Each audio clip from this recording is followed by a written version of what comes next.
திரளாக பக்தி மார்க்கத்தோடு மேட்டுப்பாளையம் என்கின்ற இந்த புண்ணிய மண்ணில் கணபதி சதுர்த்தி விழா ஆரம்பித்த நாளிலிருந்து 3வது நாளாக இன்று 3 நாட்களாக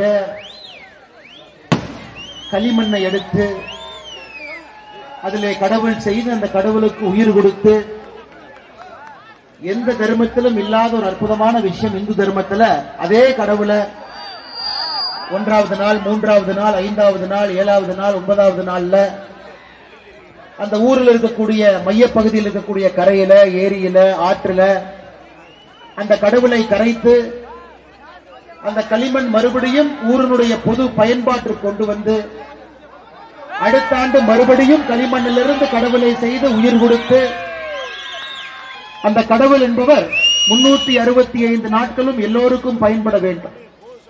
வீட்டில் இருக்கும் பொழுது வீட்டில் இருப்பவர்களுக்கு, கரையில் இருக்கும் பொழுது விவசாய பெருமக்களுக்கு 365 நாட்களும் கூட அருள்பளிக்கக்கூடிய விநாயக பெருமானை இன்று மேட்டுப்பாளையம் பகுதியில் சுமார் 60க்கும் மேற்பட்ட விநாயக பெருமானுடைய விசர்ஜனுக்காக நாம் தயாராகிக் கொண்டிருக்கின்றோம். இது சாதாரண ஒரு மண் இல்லைங்க. மேட்டுப்பாளையத்தை பொறுத்தவரை ரத்தத்தை சிந்தி தேசியத்திற்காக நின்ற மக்கள் இருக்கக்கூடிய ஊர். 1998 குண்டுவெடிப்புல 7 வீர மனிதர்களை இந்த நாட்டிற்காக தியாகம் செய்த ஊர். 1995 அருமையண்ணன் டெய்லர் கார்த்திக் அவர்களை தியாகம் செய்த ஊர். 2 மனிதர்கள் மேட்டுப்பாளையத்தில் தேசிய பாதுகாப்பு சட்டம் அவர்கள் மீது பாய்ச்சப்பட்டு இன்றும் நம் கண் முன்னால் வாழ்ந்து கொண்டிருக்கக்கூடிய அண்ணன் அமிர்தலிங்கம் அவர்கள் வாழக்கூடிய ஊர். அதையெல்லாம் தாண்டி இந்த பகுதியில் எப்பொழுதும் கூட நெஞ்சுரத்தோடு நிமிர்ந்து நிற்கக்கூடிய இந்து சொந்தங்கள் இருக்கக்கூடிய அற்புதமான ஒரு தேசிய பகுதியாக தமிழகத்தில் எப்பொழுதும் கம்பீரத்தோடு நிற்கக்கூடிய ஊர் நம்முடைய மேட்டுப்பாளையம். இந்த மண்ணிற்கு எப்பொழுது வந்தாலும் கூட பெருமைதான். இன்று நம்முடைய இந்து முன்னணி சார்பாக நடக்கக்கூடிய இந்த விழாவிலே உங்களோடு சேர்ந்து நானும் பங்கெடுத்துக் கொண்டிருக்கின்றேன். 1980 நம்முடைய இந்து முன்னணி அமைப்பு தமிழகத்தில் ஏற்படுத்தப்பட்ட பொழுது வீரத்துறவி ராமகோபாலன் ஐயா அவர்கள் ஒரு வார்த்தை சொன்னார். தமிழகத்தில் வருகின்ற காலத்தில் ஒரு பஞ்சாயத்திலும் கூட குறைந்தபட்சம் ஒரு விநாயக பெருமானுடைய விசர்ஜனை நடைபெற வேண்டும் என்று சொன்னார்.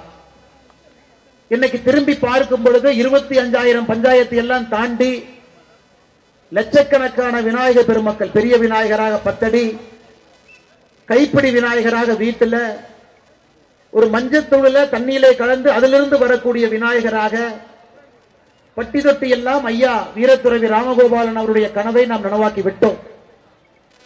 இந்து முன்னணி தொடர்ந்து அறத்தின் வழியில மக்களுக்காக ஒரு தர்ம குரலாக ஒலித்துக் கொண்டிருக்கிறது.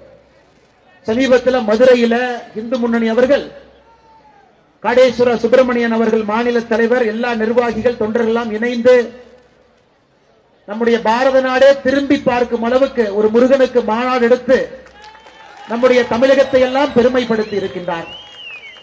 அந்த முன்னணி இந்து முன்னணியினுடைய அன்பு சொந்தங்களுக்கெல்லாம் என்னுடைய மாலை வணக்கத்தை, சிறப்பு வணக்கத்தை தெரிவித்துக் கொள்கின்றேன்.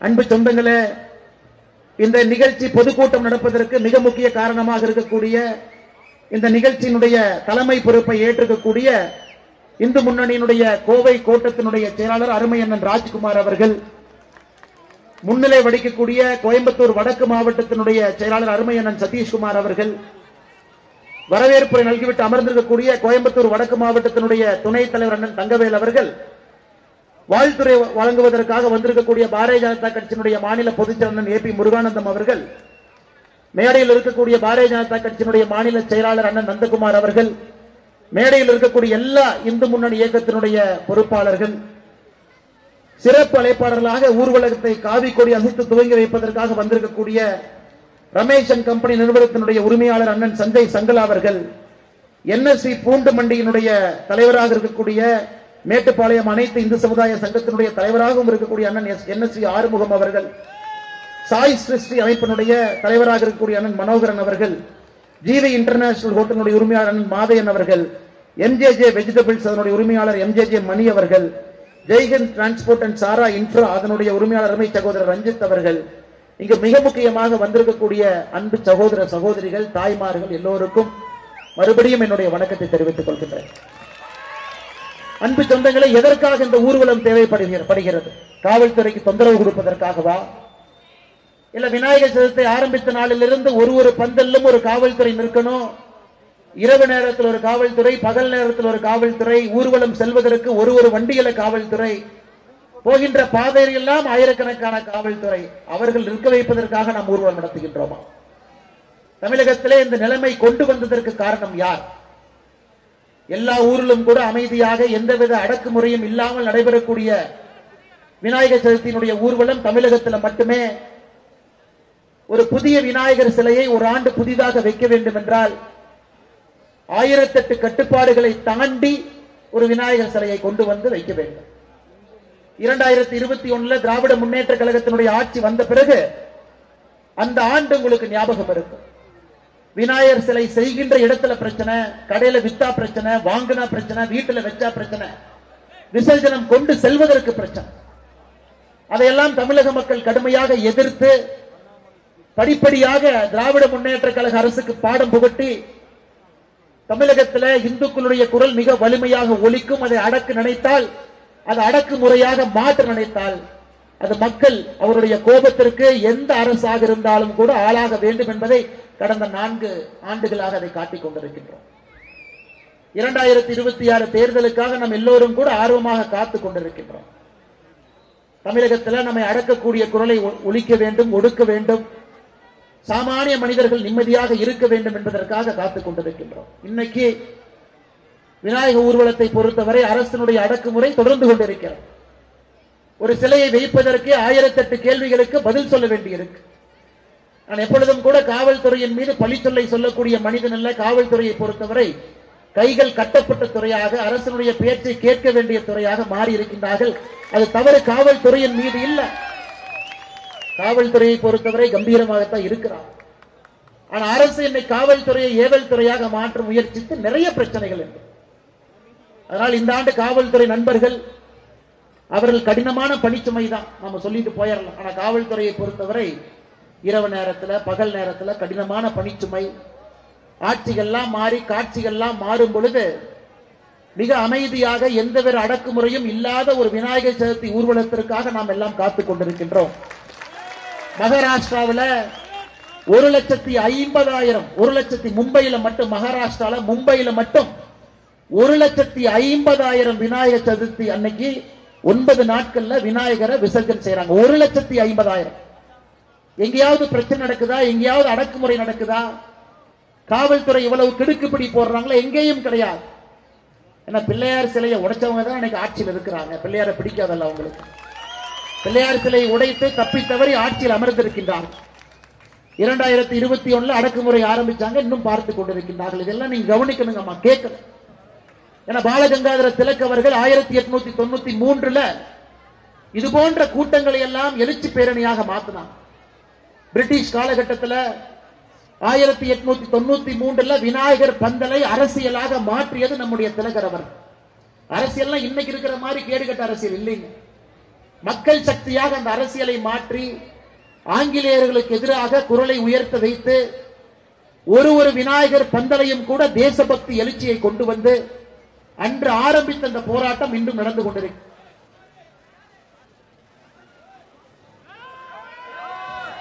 அன்று ஆரம்பித்த அந்த போராட்டம் இன்றும் கூட நடந்து கொண்டிருக்கிறது. அதனால் நிச்சயமாக இந்த நேரத்தில் ஆயிரக்கணக்கான நம்முடைய சொந்தங்கள் நாம் பங்கேற்றுக் கொண்டிருக்கின்றோம். இந்த நிகழ்ச்சி இனிதே நடைபெறுவதற்கு மிக கடுமையாக பாடுபடக்கூடிய எல்லோரையும் கூட ஒரு நிமிடம் நாம் நினைத்து பார்க்க வேண்டும் என்பதற்காகத்தான் இதெல்லாம் சொல்றேன். எவ்வளவு கஷ்டப்பட்டு இதை நடத்தி கொண்டிருக்கின்றார்கள், நம்ம எல்லாம் ஒருங்கிணைத்துக் கொண்டிருக்கின்றார்கள். இத்தனை வண்டியில் அவங்க வரணும், இத்தனை இளைஞர்களை ஒருங்கிணைக்கணும், ஊக்குவிக்கணும். குறிப்பாக இளைஞர்களை பொறுத்தவரை இந்து தர்மத்தில் எப்பொழுதும் கூட இந்த விநாயகர் சதுர்த்தி என்கின்ற ஒரு விழா என்பது இந்துக்களை ஒருங்கிணைக்கக்கூடிய ஒரு விழா. ஜாதியை நாம் பார்ப்பது கிடையாது, பணக்காரன் ஏழை என்பதை பார்ப்பது கிடையாது. பெரிய பணக்காரனுடைய விநாயகராக இருந்தாலும் சிறு விநாயகராக இருந்தாலும் ஒரே மரியாதையோடு அந்த விழா நடைபெறும். இன்னைக்கு நம்முடைய சமுதாயத்தில் ஜாதிகளை எல்லாம் தாண்டி நாம் ஒருங்கிணைக்க நினைப்பது இது போன்ற விழாக்கள் மூலமாகத்தான். இதை பல பேர் பயன்படுத்துறார். விநாயகர் சதுர்த்தி விழா என்பது எல்லோரையும் ஒன்றாக ஒரே நேர்கோட்டு பாதையில கொண்டு வந்துச்சு. அதை இந்த ஆட்சியாளர்களுக்கு பிடிக்கல. இந்துக்கள் ஒன்று சேர்வது தமிழகத்தில் திராவிட முன்னேற்ற கழக அரசு ஆபத்தாக நினைக்கிறார். 2024 ஆகஸ்ட் மாசத்துல பாருங்க, பழனியில முருகருக்காக ஒரு மாநாடு. முருகருக்காக மாநாடு யார் நடத்தணும்னா முருகனை கும்பிடுறவங்க நடத்தணும். ஆனா 2024 நடத்தப்பட்ட மாநாடு திராவிட முன்னேற்ற கழக ஆட்சி அந்த மாநாடு நடத்தினாங்க. ஒரு மாநாட்டின் மீது முருகன் மீது உண்மையாலுமே பக்தி இருந்தால் அந்த மாநாட்டை அரசே நடத்துறாங்க. முதலமைச்சர் நேரடியா போய் பங்கேற்கணும். முதலமைச்சர் பங்கேற்கல. முதல் நாள் காணொலி வாயிலாக அந்த நிகழ்ச்சியில பங்கேற்கிறார். இரண்டாவது நாள் நிகழ்ச்சியில உதயநிதி ஸ்டாலின் காணொலி வாயிலா பங்கேற்கிறாங்க. பழனியில போன வருடம் ஆகஸ்ட் மாதம் நடைபெற்ற அனைத்துலக முருகர் மாநாடு. அந்த மாநாட்டினுடைய தீர்மானத்தை படிச்சு பார்த்தா நீங்களே சிரிப்பீங்க. 21 தீர்மானம் அரசு போட்டிருக்கிறாங்க. 8வது தீர்மானம், இந்து அறநிலைத்துறை அவர்கள் பகுதியில் இருக்கக்கூடிய திருக்கோவில்ல மாணவ செல்வங்களை எல்லாம் வரவழைத்து கந்த சஷ்டி கவசத்தை படிக்க வைக்கணுமா. அதை பாருங்க, எவ்வளவு ஆச்சரியம் பாருங்க. அதாவது 8வது தீர்மானம், இந்து அறநிலைத்துறை கோவில்கள் எங்க இருக்கோ அங்கே மாணவ செல்வங்களை அழைத்து கந்த சஷ்டி கவசம் பாராயணம் பாடுவதற்கு நாம் வாய்ப்படுத்தி கொடுக்க வேண்டும் என்று. ஆனா அந்த விழாவை முக்கிய விருந்தினர்களாக வரக்கூடியவர்களுக்கு சனாதன தர்மத்தை ஒழித்து கட்ட வேண்டும். சனாதன தர்மம் என்பது டெங்கு போவது, கொசு மாறி அதையெல்லாம் மிதிக்கணும். ஒரு பக்கம் பேசலாம். இன்னொரு பக்கம் இந்துக்களுடைய வாக்கு வங்கி வேண்டும், நம்ம ஆன்டி இந்தி கவர்மெண்ட் சொல்லிடக்கூடாது என்பதற்காக இது போற நாடகம். 2024 ஆகஸ்ட் மாதத்திற்கு பின்பு, இன்னைக்கு சரியா ஒரு வருஷம் ஆகுங்க, ஒரு வருஷம் ஆக போது, முடிய போது. ஒரு வருடத்துல எங்கேயாவது இந்து அறநிலைத்துறை அவர்களாக மாணவ செல்வங்களை அழைத்து கந்த சஷ்டி கவசம் எங்கேயாச்சும் படிக்க வச்சாங்களான்னு கேளுங்க. மக்களை ஏமாற்றுவதற்காக, மக்களை ஏமாற்றி பிழைப்பதற்காக ஒரு மாநாடு நடத்தி பொய்யான தீர்மானத்தை போட்டி அந்த நேரத்தில் கைத்தட்டு வாங்குவதற்காக இவர்கள் நாடகமாகிக் கொண்டிருக்கின்றார்கள். இதைவிட கொடுமை இன்னும் இருக்குதுங்க. செப்டம்பர் 10ஆம் தேதி, வருகின்ற செப்டம்பர் 10ஆம் தேதி பம்பாவில் சபரிமலை ஐயப்பன் இருக்கக்கூடிய பகுதியில் கேரள கம்யூனிஸ்ட் அரசு அவங்க ஒரு மாநாடு நடத்துறாங்க. அனைத்துலக சபரிமலை ஐயப்பன் மாநாடு. இது பாருங்க எப்படி இருக்கு. எல்லா திருடர்களும் ஒன்னா சேர்றாங்க. இங்க முருகனுக்கு மாநாடு திராவிட முன்னேற்ற கழகம். சபரிமலை பம்பையில இந்த செப்டம்பர் 10ஆம் தேதி சபரிமலை ஐயப்பனுக்கு மாநாடு நடத்துவது கம்யூனிஸ்ட் அரசு. கம்யூனிஸ்ட் அரசு. கேரளாவில் இருக்கக்கூடிய பாரதிய ஜனதா கட்சியும் அங்க இருக்கக்கூடிய நம்முடைய இந்து சொந்தங்களும் ஒரே வார்த்தை தான் சொன்னாங்க, மாநாடு நடத்துறதே தப்பு. இந்த மாநாட்டுக்கு முக்கிய விருந்தினர் ஒருத்தர் கூப்பிட்டிருக்காங்க. அவங்க யாருன்னா சாட்சா தமிழ்நாட்டினுடைய முதலமைச்சர் மு க ஸ்டாலின் அந்த மாநாட்டினுடைய முக்கிய விருந்தினர். பாருங்க எப்படி திருடர்கள் ஒரே மேடையில ஒன்னா சேர்றாங்க. அங்கே சொன்னார்கள், மு க ஸ்டாலின் அவர்கள் கேரள மண்ணில் செப்டம்பர் 10ஆம் தேதி காலை வைப்பதற்கு நாங்கள் விட மாட்டோம். எங்களை தாண்டி எங்களின் மீது நடந்து இந்த சபரிமலை மாநாட்டினுடைய மேடை பந்தலுக்கு தமிழ்நாட்டினுடைய முதலமைச்சர். காரணம் என்னன்னா, சனாதன தர்மத்தை பற்றி நான் பேசியதும் தவறு, விநாயகர் சிலையை நாங்கள் எங்களுடைய தந்தையார் அவங்கள உடைச்சதும் தவறு, என்னுடைய மகன் சனாதன தர்மத்தை பற்றி பேசியது தவறுன்னு சொல்லிட்டு நீங்க மேடை ஏறுங்க, இல்லாட்டி எங்களின் மீது நீங்கள் ஏற வேண்டி வரும். எப்பவுமே இந்த திராவிட கட்சிகளை பொறுத்தவரை எதிர்த்து நின்னீங்கன்னா ஓடிடுவாங்க. நாம பவ்யமா சாதாரணமா அமைதியாக நிற்கும் வரைக்கும் தான் நம்ம மேல ஏறி நிற்பாங்க. உடனே மு க ஸ்டாலின் அவர்கள் பெல்டி அடிச்சு இவரா செப்டம்பர் 10ஆம் தேதி தமிழ்நாட்டில் அரசு நிகழ்ச்சி இவரே அவருக்கு ஏற்படுத்தி கொண்டு, அன்னைக்கு நான் பிஸியா இருக்கேன், என்னால வர முடியாது, எனக்கு பதிலாக பிடிஆர் அவர் அனுப்பி வைக்கிறேன்.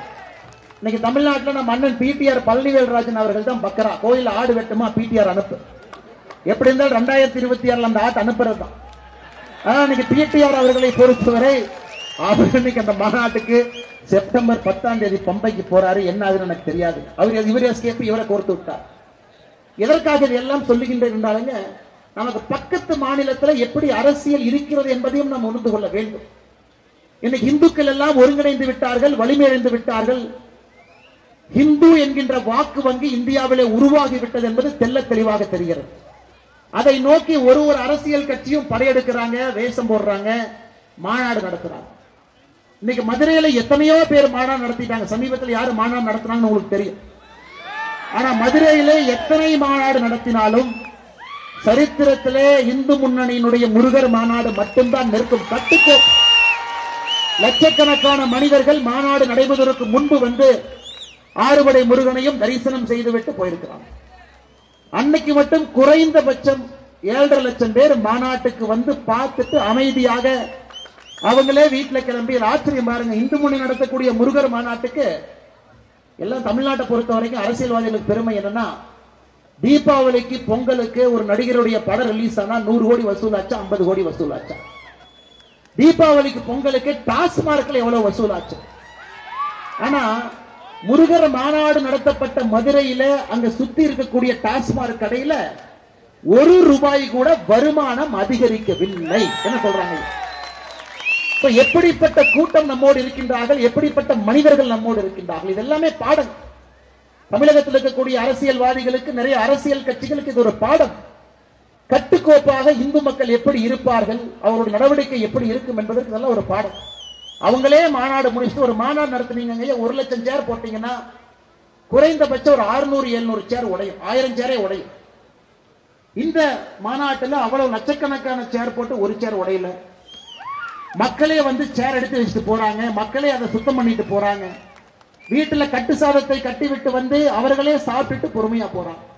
இது போன்ற ஒரு ஆட்சியாளர்களுக்காக, ஆட்சிக்காக தமிழகம் காத்திருக்கிறது. ஆட்சியாளர்கள் எப்படிப்பட்டவர்கள் வர வேண்டும், மக்களை எப்படி மதிக்க வேண்டும் என்று. மக்கள் எப்படி மதிக்கிறதுனா, இன்னொன்று சொல்றாங்க, இன்னைக்கு உங்களுடன் ஸ்டாலின் அப்படின்னு அங்கங்க எல்லாம் ஒரு போர்டு வச்சிருக்கிறாங்க, எல்லாம் வாங்க வாங்கன்னு சொல்லிட்டு. இந்த ஹோட்டலுக்கு வெளியே நிப்பாங்கல்ல, அண்ணே வாங்கினே வாங்கினே, தோசை இருக்கு, இட்லி இருக்கு அப்படின்னு. அவங்களே இந்த உங்களுடன் ஸ்டாலின் ஒண்ணு போட்டுட்டு ஆள் இல்லாத கடையில டீ ஆத்துற மாதிரி 4 பேர் டீ ஆத்திட்டு இருக்காங்க. அங்க போய் எந்த அப்ளிகேஷன் கொடுத்தாலும் வேலையெல்லாம் நடக்காதுன்னு உங்களுக்கு தெரியும், எனக்கு தெரியும். ஆனா இன்னைக்கு சிவகங்கையில அடுத்த லெவலுக்கு போயிட்டாங்க. வாங்கினதெல்லாம் பண்டில் பண்ணி எடுத்து வைகை ஆத்துல போட்டு கிளம்பி போயிட்டே இருந்தாங்க. எதுக்கு பெட்டிஷனை வாங்கி அதை படிச்சு அதுக்கு ஒரு நம்பரை போட்டு யாரப்பா இதெல்லாம் சால்வ் பண்ணுவாங்க? தமிழகத்தினுடைய ஆட்சியினுடைய நிலைமை இப்படித்தாங்க இருக்கு. அதையெல்லாம் கூட இங்க இருக்கக்கூடிய சொந்தங்கள் நீங்கள் உற்று கவனித்துக் கொண்டிருக்கின்றீர்கள் என்பதை முழுமையாக நான் நம்புகின்றேன். அருமை சொந்தங்களே, இது மட்டும் இல்லைங்க, நாம் இன்று நன்றாக புரிந்து கொள்ள வேண்டும். இந்த பத்திரிகையில கூட நம்முடைய இந்து முன்னணியினுடைய அமைப்பாளர்கள் நண்பர்கள் மிக முக்கியமான விஷயங்களை நமக்கு சொல்லியிருக்கிறாங்க. இந்து தர்மத்தை பொறுத்தவரை நமக்கு முன்னாடி இருந்தவங்க பேணி காத்து நமக்கு கொடுத்துட்டு போயிருக்கிறாங்க. நாம் இதை பேணி காத்து நம்முடைய சந்ததியருக்கு கொடுக்கும். நம்முடைய முன்னோர்கள் நமக்காக அவ்வளவு கோயிலை கட்டினாங்க, அவர்களுக்காக கோயில் கட்டலைங்க. ராஜராஜ சோழன் அவருக்காக, குடும்பத்துக்காக அவ்வளவு பெரிய கோயில் கட்ட வேண்டிய அவசியம் இல்லை. ராஜேந்திர சோழன் கங்கை கொண்ட சோழபுரத்தில் அவ்வளவு பெரிய கோவில் கட்ட வேண்டிய அவசியம் இல்லைங்க, ஏரி கட்ட வேண்டிய அவசியம் இல்லை. அவர்கள் கட்டியதெல்லாம் வருங்கால சந்ததியர் கட்டியது. இன்னைக்கு பாருங்க, 1986 தமிழகத்துல திருக்கோவில்களுக்கு கீழே இருக்கக்கூடிய சொத்து வெறும் நிலம் மட்டுமே 5.5 லட்சம் ஏக்கர் இருந்த நிலம் இன்னைக்கு 4,78,000 ஏக்கர் தாங்க இருக்கு, காணாம போயிடுச்சு. 1 லட்சம் ஏக்கர் கிட்டத்தட்ட இந்து அறநிலைத்துறை கீழே இருக்கக்கூடிய கோவில் சொத்து 1986 இருந்து கணக்கு போடுங்க, இன்னைக்கு 39 வருஷம். 39 ஆண்டுகள்ல 1 லட்சம் ஏக்கர் நிலத்தை சராசரியாக நாம் தமிழகத்துல இந்த ஆட்சியில இழந்திருக்கின்றோம். கோவில காணோம். திருச்செந்தூர்ல மட்டுமே ரொம்ப ஆச்சரியம் என்னன்னாங்க, ஆயிரக்கணக்கான பசுவை கோயிலுக்கு கொடுக்கிறார். கடைசியாக நடத்தப்பட்ட ஆய்வின்படி 11,000 மாட்டை காணோம், கொடுத்த மாட்டை காணோம். இதெல்லாம் இப்ப சமீபத்தில் பேப்பர்ல பார்த்தேன். புதுக்கோட்டையில ஒரு கோவில்ல ஒரு உண்டியல் வச்சிருக்கிறாங்க. மக்கள் சரி சாமி இருக்கிறாங்கப்பா, 10 ரூபாயா 1 ரூபாயா போட்டாங்க. ரொம்ப நாள் கழிச்சுதான் மக்களுக்கு தெரிஞ்சது அது கோயில் உண்டி இல்ல, பக்கத்து வீட்டுல திமுக கார வச்ச உண்டி. அதை ஜோக்கல் அடிக்கலைங்க. புதுக்கோட்டையில் இப்பதான் கைது பண்ணி உண்டியல மட்டும் இல்ல, அந்த உண்டியல வச்ச திமுக காரனை இப்பதான் கைது பண்ணாங்க. எப்படி எல்லாம் யோசிக்கிறாங்க பாருங்க, எப்படி எல்லாம் யோசிக்கிறாங்க பாருங்க. ஒரு பக்கம் நிலத்தை காணா, ஒரு பக்கம் மாட்டை காணா. வடிவேல் என்ன சொன்ன மாதிரி கிணத்தை காணாங்கிற மாதிரி மாட்டை காணா. புதுக்கோட்டையில அடுத்த லெவலுக்கு போயிட்டாங்க. நாமளே ஒரு கோயிலை உருவாக்குனா மக்களுக்கு குழப்பம். மக்களுக்கு இது அறநிலைத்துறை கோவிலா, தனியார் கோவிலா, இல்ல இது ஆகம சாஸ்திரத்தின்படி இருக்கிற கோவிலா, இல்ல உள்ளூர் மக்கள் கோவிலா? உண்டியல் வைத்து இத்தனை ஆண்டு காலமாக வசூல் பண்ணி யாரோ அதை கண்டுபிடிச்சு கம்ப்ளைண்ட் கொடுத்து புதுக்கோட்டையில ஒருத்தர் கைது பண்ணிருக்கிறாங்க. அதற்கு நாம் இன்று கேள்வி கேட்கணும்.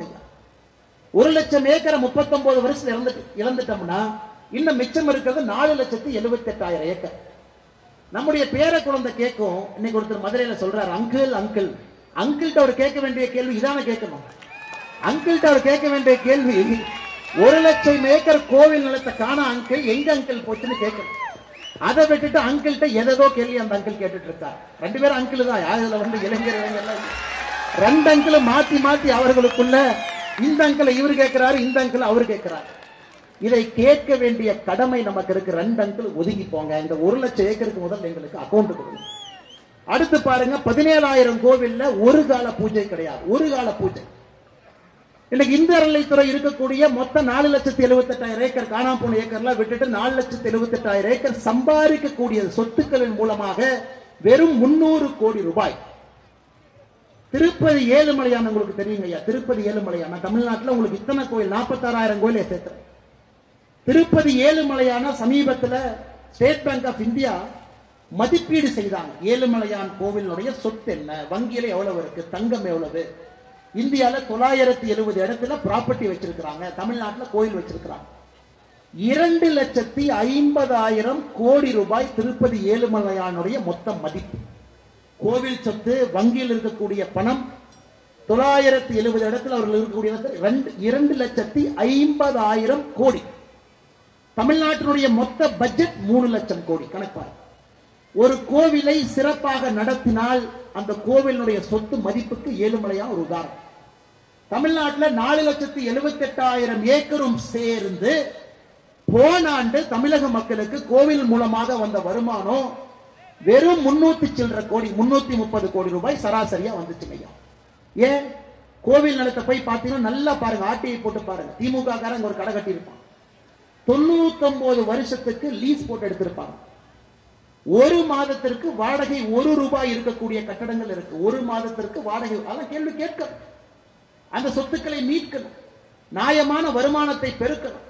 6 கால பூஜை நடத்துவதற்கு நாமளே எல்லாம் செஞ்சிடலாங்க. யாருகிட்டையும் போய் கை கட்டி நிக்க வேண்டாம். முறையாக தமிழகத்தில் இருக்கக்கூடிய 46,000 கோவிலை பராமரித்தால் தமிழ்நாட்டுக்கு பட்ஜெட் போடலாம், மத்தியான உணவு திட்டத்துக்கு பணம் கொடுக்கலாம். இன்னைக்கு காலையில இப்ப பாருங்க, இன்னைக்கு காலையில போய் காலை உணவு திட்டத்துக்கு முதலமைச்சர் உட்கார்றாரு. ஒரு அல்வா ஒரு பக்கம், நமக்கு காலை உணவு திட்ட மாணவர்களுக்கு உப்மா. இன்னைக்கு இவங்க திராவிட மாடல் ஆட்சி, திராவிட மாடல் ஆட்சி வளர்ந்துருச்சுன்னு சொல்லி கடைசியாக உப்மா கிண்டி நம்முடைய சொந்தங்களை, குழந்தைகளை ஸ்கூல்ல போய் உப்மா சாப்பிட வைத்திருப்பதுதான் இவருடைய ஆட்சியினுடைய சாதனை இத்தனை ஆண்டு காலமா. அதையெல்லாம் கூட தமிழகத்தில் இருக்கக்கூடிய 46,000 கோவில்கள் எல்லாத்தையும் பார்த்துக்கணையா, யாருகிட்டையும் கை கட்டி நிற்க வேண்டிய அவசியம் இல்லை. விடுதலை கொடுக்கணும். அறநிலைத்துறையினுடைய கையிலிருந்து கோவில்களுக்கு விடுதலை தேவை. வீரத்திரவி ராமகோபாலன் ஐயா அவருடைய ஆன்மா முழுமையாக சாந்தி அடைவது தமிழகத்தினுடைய கோவில்கள் இந்து அறநிலைத்துறையினுடைய கையில் இருந்து வெளியே வரும் பொழுதுதான் வீரத்திரவி ஐயாவுடைய ஆன்மா உண்மையா சாந்தி அடையும் ஐயா. அதற்காக ஒரு நாளும் பாடுபட வேண்டிய கட்டாயம் நமக்கு இருக்கு. அதையெல்லாம் தாண்டி இன்னொன்னு பாருங்க, நம்ம சொல்லுவோம் இடிப்பது கோயில், படிப்பது ராமாயணம் அப்படிங்கிற மாதிரி. நீ படிக்கிறது ராமாயணம், இடிக்கிறது கோவில். அதுபோல்தான் இன்னைக்கு ஆட்சியில கோவிலை இடிக்கிறது எவ்வளவு வேகமா ஓடி வருவாங்க. ஒரு கோவில் இருக்கு, அந்த கோவிலை இடிக்கணும் அப்படின்னா முதல்ல கிளம்பி வருவாங்க. டாக்குமெண்ட் காமி, ரெக்கார்டு காமி, அதை காமி, இதை காமி. அதே தான் நாங்க கேட்கிறோம். 4,78,000 ஏக்கர்ல இருக்கக்கூடிய நிலத்துக்கு டாக்குமெண்ட் முதல்ல கொடுங்க. அதுல வரக்கூடிய வருமானத்தை சொல்லுங்க. உலகத்துல எல்லாருமே, நம்ம எல்லாருமே டாக்ஸ் கட்டுறோம் ஐயா. நம்ம டாக்ஸ் கட்டலினா கூட அரசு நம் மீது கண் வைக்குது. ஒரு பொருள் வாங்குறோம், ஆதார் லிங்க் பண்ணிட்டாங்க. ஒரு பொருள் ஒரு கடைக்கு போய் ஏதாவது இருந்தாலும் கூட அரசுக்கு தெரியும் நம்ம எப்படி இருக்கிறோம், எப்படி வாழ்றோம். அரசனுடைய கட்டுப்பாட்டில் நாம் எல்லாரும் இருக்கிறோம். முடிந்தவர்கள் டாக்ஸ் கட்டுறோம், முடியாதவங்க வாழ்ந்துகிட்டு இருக்கோம், கஷ்டப்பட்டுகிட்டு இருக்கோம். நாமளும் உயர்ந்து ஒரு நாள் நாமளும் சம்பாதிப்போம். ஆரம்பித்த நாம் ஒரு சாதாரண குடும்பத்திலிருந்து ஆரம்பித்தோம், கடுமையாக உழைத்து மேல வரும். ஆனா இவ்வளவு சம்பாதிச்சும் டாக்ஸ் அப்படிங்கிற பேச்சு இல்லாத ஒரு துறை வந்து இந்து அறநிலைத்துறை. இந்து அறநிலைத்துறைக்கு சிஏஜி அமைப்பினுடைய ஆடிட் அவர்களுக்கு பொருந்தாது. சிஏஜிங்கிறது மத்திய அரசு ஒரு நிறுவனம், எல்லா துறையும் ஆடிட் பண்ணுவாங்க. ஆனா தமிழ்நாட்டில் இருக்கக்கூடிய இந்து அறநிலைத்துறை மட்டும் அவங்க டாக்குமெண்ட்டை இதுவரை சிஏஜி கொடுக்கலீங்க. அதாவது நம்ம யாருக்குமே தெரியாது கோவில்கள் எவ்வளவு, நகை எவ்வளவு, சொத்து எவ்வளவு. 4,78,000 ஏக்கர் ஆர்டிஐ மூலமா கிடைத்தவர்கள் உண்மையாலுமே 4,78,000 ஏக்கரா, இன்னும் அதை விட குறைவா இருக்கா? எத்தனை கோவில்கள், கோயிலுடைய தனிப்பட்ட சொத்து என்ன யாருக்குமே தெரியாது. ஏனென்றால் தமிழகத்தில் இந்து அறநிலைத்துறை பொறுத்தவரை சிஏஜி என்கின்ற அமைப்பு ஆடிட்டிங் நடத்தப்படவில்லை. எவ்வளவு சொத்துனே தெரியாதுங்க. ஆனா நமக்கு வீட்டு வரையில் முதலா கிளம்பி வருவான் பாருங்க.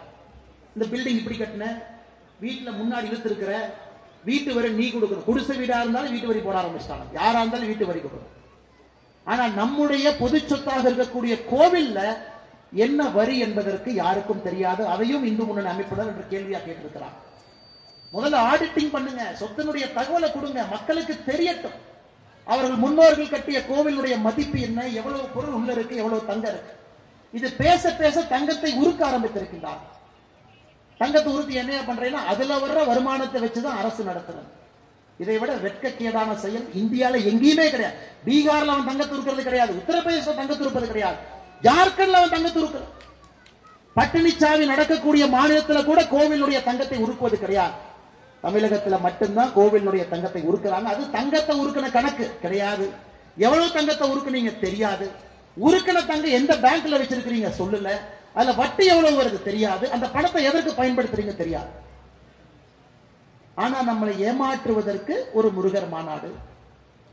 சேகர் பாபு பாத்தீங்கன்னா அந்த அரசின் மீது கோபம் அதிகமாச்சுன்னா சேகர் பாபுனுடைய தாடி பெருசாயிட்டு இருக்கும். மக்களுக்கு நீங்க பாத்துக்கலாம், சேகர் பாபு அண்ணன் தாடி சைஸை வச்சு ஓ அப்ப திமுக அரசு பிரச்சனையில் இருக்கு. ஏன்னா அப்பதான் ஆன்மீகவாதியா அவர் மாறுவார். ஐயப்ப முன்னாடி போய் நிப்பாரு, அழுவாரு. அது 2 ஆங்கிள் போட்டோ பிடிச்சு சோசியல் மீடியால போடுவாங்க. இந்து அறநிலையத்துறை அமைச்சர் போய் கோயில் அழுகுறாரு பாருங்க. இதெல்லாம் நீ நல்லா உத்து கவனிக்கணும், எவ்வளவு ஆழமான அரசியலை செய்து கொண்டிருக்கின்றார். ஆனா இந்திய இந்து அறநிலையத்துறை அமைச்சர் சேகர் பாபு அவர்கள், நீங்களும் நானும் சாதாரணமா எங்கேயாச்சும் போய் திருச்செந்தூர் கியூல நிற்போம். என்னங்க 4 மணி நேரமா கியூல நிக்கிறோம், கொஞ்சம் வேகமா திறந்துருங்கன்னா, திருப்பதி போனா ஒரு நாள் நிப்ப, என் தமிழ்நாடு 4 மணி நேரம் நிக்க மாட்டியா? இதெல்லாம் நமக்கு கிடைக்கிற பரிசு, இதெல்லாம் நமக்கு கிடைக்கிற பரிசு. ஆனால் நீங்கள் நன்றாக உன்னிப்பாக நீங்கள் கவனிக்க வேண்டும் அன்பு சொந்தங்களே. 2026 நம்முடைய தேர்தலை பொறுத்தவரை தமிழகத்தில் ஒரு மாற்றம் வேண்டும். நீங்க அதை தீர்மானம் பண்ணணும். தமிழகத்திலே நல்லவர்கள் ஆட்சிக்கு வரணும். நீங்க அதை முடிவு செய்யணும். உங்க வாக்கு மட்டும்தாங்க, வாக்கை தவிர நமக்கு எந்த மரியாதையும் கிடையாது. ஓட்டுக்கு மட்டும்தான் மரியாதை. 2 டைம் தான் மரியாதை கொடுப்பாங்க. ஓட்டு போட்டா அன்னைக்கு அண்ணன் கையை காலா நினைச்சுக்கிறேன், காலை கையா நினைச்சுக்கிறேன், கை தானே, கால் தானே, அன்னைக்கு மாத்தி மாத்தி சொல்லுவாங்க, கையும் காலையும் காட்டுங்க. 5 வருடத்துக்கு ஒரு முறை சாமானியனுக்கு மரியாதை கிடைப்பது ஓட்டு போடுறதுக்கு 15 நாளைக்கு முன்னாடி தாங்க ஐயா உங்களுக்கு எனக்கும் மரியாதை. மிச்ச நாள மரியாதையே கிடையாது. எதுக்கு பெட்டிஷன் கொடுத்தீங்கன்னா அண்ணன் KKSS ராமச்சந்திரன் இருக்காரு, சூப்பரா பண்ணுவார். பெட்டிஷன் கொடுத்தீங்கன்னா டம்னு தலைமை அடிப்பார். எதுக்கு பெட்டிஷன் தூக்கிட்டு அண்ணன் பொன்முடி மேலே மீது வந்தாருன்னா ஓசி ஓசி ஓசிம்பார். ஜாதிகள் இல்லையடி பாப்பான்னு பாடின பாரதியார் ஊர்ல மேடையின் மீது உட்கார்ந்து இருந்தா அதே பொன்முடிய மக்களை பார்த்து ஏன் தம்பி நீ எஸ்சி தானே கை தூக்கு. ஏதோ இவர்கள் பிச்சை போட்டு நாம் படிப்பதை போல் அதெல்லாம் நீங்க நல்லா கவனிச்சுங்கம்மா. அந்த கடைசி 1 வருஷ டிராமா அதை விட்டுருங்க. இது சினிமா நடிகர் மேக்கப் போட்டு இப்படி குத்துனா 4 பேர் பறக்கிற மாதிரி எல்லா டிராமாவும் இந்த 1 வருஷம் பண்ணுவாங்க. இவர்கள் இப்படித்தான் என்பதை நீங்கள் உணர்ந்து விட்டால் நீங்க மாற்றத்திற்கு ஒரு காரணக்கர்த்தர்களாக காரணிகளாக மாறிவிடுவீர்கள். நீங்கள் அதை செய்ய வேண்டும் என்று அன்பான வேண்டுகோள் உங்களுக்கு வைக்கிறேன். விநாயகரை பொறுத்தவரை நமக்கு தெரியும், எந்த கடவுளுக்கும் இல்லாத தனிச்சிறப்பு நம்முடைய விநாயகருக்கு இருக்குங்க. திராவிட முன்னேற்ற கழகத்தினுடைய கட்சி நண்பர்கள் சொல்லுவாங்க, விநாயகர் நம்ம கடவுளே இல்லாத வட இந்தியா கடவுள். அது ரிக் வேதம், யஜூர் வேதம், சாம வேதம், அதர்வண வேதத்துல தான் சொல்லி இருக்கிறாங்க, இங்க சொல்லவே இல்லை. அவர்களுக்கு யாராவது போய் நம்முடைய அவ்வை பாட்டி விநாயகர் அகவல் 1400 ஆண்டுகளுக்கு முன்பு விநாயகருக்காக விநாயகர் அகவல் எழுதினாங்க. 1400 ஆண்டுகளுக்கு முன்பு அதுல சொல்றாங்க, விநாயகரை பார்த்து சொல்றாங்க, பாலும் தெளி தேனும் பாகும் பருப்பும் இவை 4ம் கலந்து உனக்கு நான் அளிப்பேன். இந்த 4ம் நான் உங்களுக்கு கொடுக்கிறேன். பால் கொடுக்கிறேன், தேன் கொடுக்கிறேன், சர்க்கரை பாகு கொடுக்கிறேன், பருப்பு கொடுக்கிறேன். இந்த 4ம் கொடுக்க வேண்டிய கடமை எனக்கு இருக்கு. கோலஞ்சை துங்க கரிமுகத்து மாமணியே, எனக்கு நீ திரும்ப என்ன கொடுக்க போறீங்கன்னா 3 சங்கத்தமிழையும் திருப்பி கொடு. இயலிசை நாடகம் 3 எனக்கு கொடு விநாயகரே, நாங்க 4 உனக்கு தர்றோம். அதனால்தான் ஒரு எளியவர் வீடு யார் வீடாக இருந்தாலும் கூட இந்த 4ம் நம்மளால கொடுக்க முடியும். ஒரு பால விநாயகர் கொடுக்கலாம், தேனை கொடுக்கலாம், சக்கரை பாவை நாமளே செஞ்சு கொடுக்கலாங்க, பருப்பு கொடுக்கலாம், விநாயகருக்கு பிடித்தது. இது 4ம் நான் கொடுக்கின்றேன். எனக்கு நீங்க சங்கத்தமிழ் 3ஐயும் கொடுங்க, இயலிசை நாடகத்தை சொல்லிக் கொடுங்க. அதனால்தான் நம்முடைய ஒரு குழந்தையும் படிப்பதற்கு முன்பு முதல்ல போடுற கையெழுத்து விநாயகர் கையெழுத்தை போட்டுட்டு தான் நம்ம ஆரம்பிப்போம். ஒரு புதிய விஷயத்தை ஆரம்பிப்பதற்கு முன்பு விநாயகரை வைத்து அதை ஆரம்பிப்போம். படிக்க வேண்டும் என்றால் விநாயகருடைய பாடலை பாடித்தான் குழந்தையை படிக்க ஆரம்பிக்கும். அப்படிப்பட்ட ஒரு பெருமை விநாயகருக்கு இருக்கு. எளியவர்கள் யாராக இருந்தாலும் வலியவர்கள் யாராக இருந்தாலும் இந்த ஒரு கடவுளை பொறுத்தவரை சமமாக எல்லோரும் கொண்டாடலாம். இன்னொரு தனிச்சிறப்பு பாருங்க. ஒரு களிமண் எடுத்து அந்த களிமண்ல விநாயகர் செய்யறோம். அந்த களிமண்ணுக்கு உயிர் ஊட்டுகின்றோம். வீட்டில் வச்சு உயிர் ஊட்டுகின்றோம். அதே உயிர் கொடுத்த கடவுளை நாமளே எடுத்துட்டு போய் ஊர்னுடைய புதடத்துல கரைக்கிறோம். எந்த ஒரு தர்மத்தில் இது போல் இருக்கும் பாருங்க. அதே உயிர் கூட்டப்பட்ட கடவுளை நாம பொது இடத்துல நாம போய் விசர்ஜனம் பண்றோம். ஏன்? இந்த கடவுள் வீட்டில் இருக்கும் வரை நமக்கு பயன்படுவார். பொது இடத்துல ஏரி குளத்துல போய் கடவுளை விசர்ஜனம் செய்யும் பொழுது ஊர் ஏரி குளத்துல ஏரியில களிமண் சேர வேண்டும். களிமண் சேர்ந்தா தாங்க ஐயா தண்ணி நிற்கும். தண்ணி நின்னா தான் விவசாயம் தலைக்கும். அதனாலதான் ஒரு ஊரிலும் ஏரி குளம் இருக்கணும், விநாயகரை கரைக்கணும், களிமண்ணை கொண்டு வரணும் கீழே. அதற்காக எவ்வளவு அற்புதமான ஒரு தத்துவத்தை இந்த விநாயகர் சதுர்த்தியில நம்முடைய முன்னோர்கள் கொண்டு வந்திருக்கிறாங்க பாருங்க. ஆனா இன்னைக்கு நம் கண் முன்னால் இருக்கக்கூடிய கேள்வி ஏரிகளுடைய நிலைமை. எத்தனையோ இடத்துல விநாயகர் சதுர்த்தி நடப்பதற்கு முன்பு அரசு லாரியை கொண்டு வந்து தண்ணி ஊத்தி அப்படி கொஞ்சம் லைட்டா தண்ணி ஏற்றிடுவாங்க. விநாயகர் மூழ்கும் அளவுக்கு மட்டும் தண்ணீர் இருக்கும். அதன் பிறகு விநாயகர் அவர்கள் மூழ்ந்த பிறகு உள்ளே களிமண் எல்லாம் சேர்ந்த பிறகு காலையில ஜேசிபி கொண்டு வந்து அந்த மண்ணை தோண்டுவாங்க. இதற்கு காரணம் நாம் இல்லைங்க. நாம ஏரி இருக்கிற இடத்துல தான் நாம கரைக்க முடியும். விவசாயம் தோற்றுவிட்டது, ஏரி குளங்கள் அரசு சரியாக பராமரிக்கவில்லை என்பதற்கு இதைவிட சான்று என்ன வேணும்? எல்லா குப்பை தண்ணியும் ஊர் ஏரியில கொண்டே விடுறோம். சுத்தரிக்கப்படாத எல்லா தண்ணியும் கொண்டே விடுறோம். அதனால இங்க இருக்கக்கூடிய இளைஞர்கள் நாம் எல்லோருமே ஒரு சங்கல்படுத்துறோம். இன்னைக்கு விநாயகருக்கு நாம் கொடுக்கக்கூடிய மரியாதை இவ்வளவு சிறப்பாக விமர்சையாக விநாயகரை எடுத்து சென்று கரைப்பதற்காக நாம் காட்டக்கூடிய அந்த சங்கல்பம் நம் ஊரினுடைய ஏரியை பாதுகாப்பதற்கு நாம் காட்ட வேண்டும் என்கின்ற அன்பான வேண்டுகோள் வைக்கிறேன். அது நம்முடைய பொறுப்புங்க. அரசெல்லாம் தோத்துட்டாங்க ஐயா. அரசு தோத்தனாலதான் ஏரி இல்லாம வாழ்ந்து கொண்டிருக்கின்றோம். நாம் இன்னைக்கு ஒரு சங்கல்பம் எடுக்கணும். நம்ம ஏரி இளைஞர்கள் இத்தனை பேர் நாம் இருக்கிறோம். வருஷத்துக்கு நான் 15-20 நாள் கொடுத்து நம்ம ஏரியை சுத்தம் பண்ணுவோம். கொடி செடி எல்லாம் புடுங்கி போடுவோம். ஜேசிபி நாங்களே வாடகை கொண்டு வந்து தோண்டி ஆழப்படுத்துவோம். மழை வரும்போது தண்ணீரை தேக்குவதற்கான வசதிகளை ஏற்படுத்துவோம். ஒரு மழை பெய்யும் பொழுது அந்த ஏரியில முதல் வருஷம் தண்ணி தேங்காதுங்க, நிலத்தடி நீர் இருப்போம். ஆனா 3 ஆண்டுகள்ல ஏரியில தண்ணி வந்து அதை சுத்தப்படுத்தி மண்ணை தோண்டி சரியாக பராமரித்தால் அந்த ஏரிக்கு தண்ணி வரக்கூடிய பாதைகளை எல்லாம் சரிப்படுத்தி விட்டால் 3 ஆண்டுகள்ல நிச்சயமாக நம் கண் முன்னால் தண்ணி நிற்கும். அதை நாம மேட்டுப்பாளையத்தில் செய்யணும். நாம் எல்லோரும் ஒருங்கிணைத்து அதை செய்தி காட்டணும். நகராட்சி, மாநகராட்சி, அரசு, இந்த ஆபீசர் அந்த ஆபீசர் அதை விடுங்க. சம்பளத்துக்கு தான் நீங்க பாதி பேர் வேலை செய்யறாங்க. உணர்வுக்காக வேலை செய்வர்கள் மிக குறை. அவங்களை நம்ம தப்ப சொல்ல வேண்டாம். அவங்களை பிழிஞ்சுதான் பாதி பேர் வேண்டா வெறுப்பாகத்தான் அரசு வேலையில் இருக்கிறாங்க. இன்னைக்கு காவல்துறை கிடைக்கக்கூடிய சம்பளத்துல எவ்வளவு கஷ்டப்படுறாங்க பாருங்க. நான் காவல்துறையை சார்ந்த ஒரு மனிதன் என்பதற்காக நான் தொடர்ந்து பேசுறேன். அவ்வளவு 30,000 40,000 18 மணி நேரம் டியூட்டி. அதனால் நாம் இந்த வேலையை எடுத்து செய்வோம். அதற்கும் இந்து முன்னணி முன்னிற்க வேண்டும் என்பது என்னுடைய ஆசை. காரணம், இந்து முன்னணி ஒரு வேலை எடுத்தா நிச்சயமா சக்சஸ் பண்ணிடுவாங்க. அவர்களுக்கு அந்த திறமை இருக்கு. ஏன்னா அவர்கள் அரசியல் கட்சி இல்லை, எதை எதிர்பார்ப்பதில்லை, எலெக்ஷன் நிற்க வேண்டும் என்கின்ற அவசியம் இல்லை. அவங்க மக்கள் பணி. இந்துக்களுக்காக பாடுபடக்கூடிய நம்முடைய இந்து முன்னணி இயக்கம் இதை ஒரு போர்க்கால அடிப்படையில் இதை எடுத்து தமிழகத்தில் ஏரி குளம் எல்லாம் சுத்தப்படுத்தி நீர் தேங்குவதற்கான வசதிகளை ஏற்படுத்தி கொடுப்பார்கள் நம்பிக்கையோடு கடுமையாக பணி செய்யக்கூடிய காவல்துறைக்கும் இந்த நேரத்தில் நன்றி தெரிவித்து, அதே நேரத்தில் மேடையில் அண்ணன் அவர்கள் சொன்னதெல்லாம் உண்மைதான். இன்னைக்கு காவல்துறையுடைய கைகள் கட்டப்பட்டிருந்தாலும் கூட பேனாக்கு ஒரு வலிமை இருக்கு. தவறு யாரு செய்தாலும் வழக்கு பதிவு செய்ய வேண்டும். தவறு யாரு செஞ்சாலும் நடவடிக்கை எடுக்கணும். அப்பதான் காவல்துறையினுடைய உடைக்கு ஒரு கம்பீரம் இருக்கும். அதையும் நிச்சயமாக நம்முடைய காவல்துறை பரிசீலித்து நடவடிக்கை எடுப்பார்கள். தவறு யார் செய்தாலும் கூட விடமாட்டார்கள். அரசியலுடைய அதிகாரத்திற்கு அடிபணிய மாட்டார்கள் என்கின்ற நம்பிக்கையோடு மேடையில் இருக்கக்கூடிய எல்லா நம்மளோட அற்புதமான தலைவர்கள் வாழ்க்கையை அர்ப்பணித்து முழுமையாக இந்து மக்களுடைய வாழ்வியல் சித்தாந்தத்திற்காக வாழ்வு முன்னேறுவதற்காக போராடி கொண்டிருப்பவர்கள் மேடையில் என் மீது இருக்கின்றார்கள். நிறைய குழந்தைகள் வந்திருக்கிறாங்க. ரொம்ப சந்தோஷம். இந்த குழந்தைகள்லாம் வந்து இது போன்ற நிகழ்வுகளை பங்கேற்றால் மட்டும்தான் உணர்வு வரும். அதனால் குழந்தைகளை தைரியமாக இந்த நிகழ்ச்சிக்கு அழைத்து சென்று வந்த எல்லா தாய்மார்களுக்கும் மிக அமைதியாக, எந்த ஊர்லயும் அம்மா புடவை கட்டின ஒரு அம்மா அவ்வளவு எளிதாக தரையில் உட்கார மாட்டாங்க. புடவை கட்டியிருக்கிற ஒரு அம்மா அவ்வளவு எளிதாக தலையில் உட்கார மாட்டாங்க.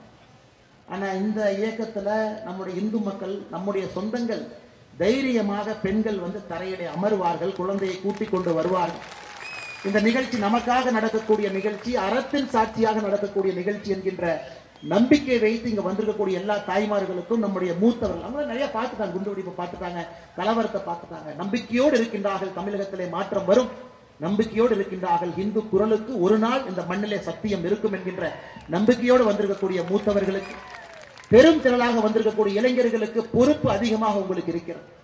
யாருக்கும் இல்லாத பொறுப்பு நமக்கு இருக்கு. நாம் நடந்து கொள்ளக்கூடிய விதம், நம்முடைய பண்பாடு, நம்முடைய செயல்முறை, நாம் முன்னோடியாக இருந்து காட்ட வேண்டும். இளைஞர்கள் நீங்கள் இருப்பீர்கள், இருந்து கொண்டிருக்கின்றீர்கள் என்கின்ற நம்பிக்கை பெரும் திரளாக வந்திருக்கக்கூடிய எல்லோருக்கும், குறிப்பாக கடைகண்ணில் இருக்கக்கூடிய எல்லா அன்பு சொந்தங்கள் எல்லாம் நமக்காக இன்னைக்கு லீவ் விட்டு எல்லாம் இருக்கிறாங்க. அவர்களுக்கும் இந்த நேரத்தில் அன்பான வாழ்த்துக்களை தெரிவித்து, பாரதிய ஜனதா கட்சி என்னுடைய தாய் இயக்கம், இங்கே போராடி கொண்டிருக்கக்கூடிய பாரதிய ஜனதா கட்சியினுடைய அந்த பகுதியினுடைய நீங்கள் எல்லாம் ஏக மனதோடு முடிவு செய்து சேர்மனாக ஆக்கி இன்று முன்னாள் சேர்மனாக உங்களுக்கு பணிபுரிந்து கொண்டிருக்கக்கூடிய அருமை அண்ணன் சதீஷ் அவர்கள், மேட்டுப்பாளையம் என்ற நகர் இந்த பகுதியினுடைய ஒன்றிய தலைவராக இருக்கக்கூடிய அண்ணன் KRS சரவணன் அவர்கள், மாவட்டத்தினுடைய பொதுச் செயலராக இருந்து மிக கடுமையாக சித்தாந்தத்தின் அடிப்படையில் பணி செய்யக்கூடிய விக்னேஷ் அவர்கள், மாவட்டத்தினுடைய செயலராக இருக்கக்கூடிய உமா சங்கர் அவர்களுக்கு மிகச் சிறப்பாக பணி செய்து கொண்டிருக்கின்றார்கள். தொடர்ந்து உணர்வோடு பணி செய்ய வேண்டும் என்பதை அன்போடு அவர்களுக்கு அறிவுறுத்தி, இங்க இருக்கக்கூடிய எல்லோருக்கும் நன்றி தெரிவித்து, மேடையில் இருக்கக்கூடியவர்களுக்கு எனக்கு வாய்ப்பு கொடுத்ததற்காக நன்றி தெரிவித்து என்னுடைய உரையை முடித்துக் கொள்கின்றேன்.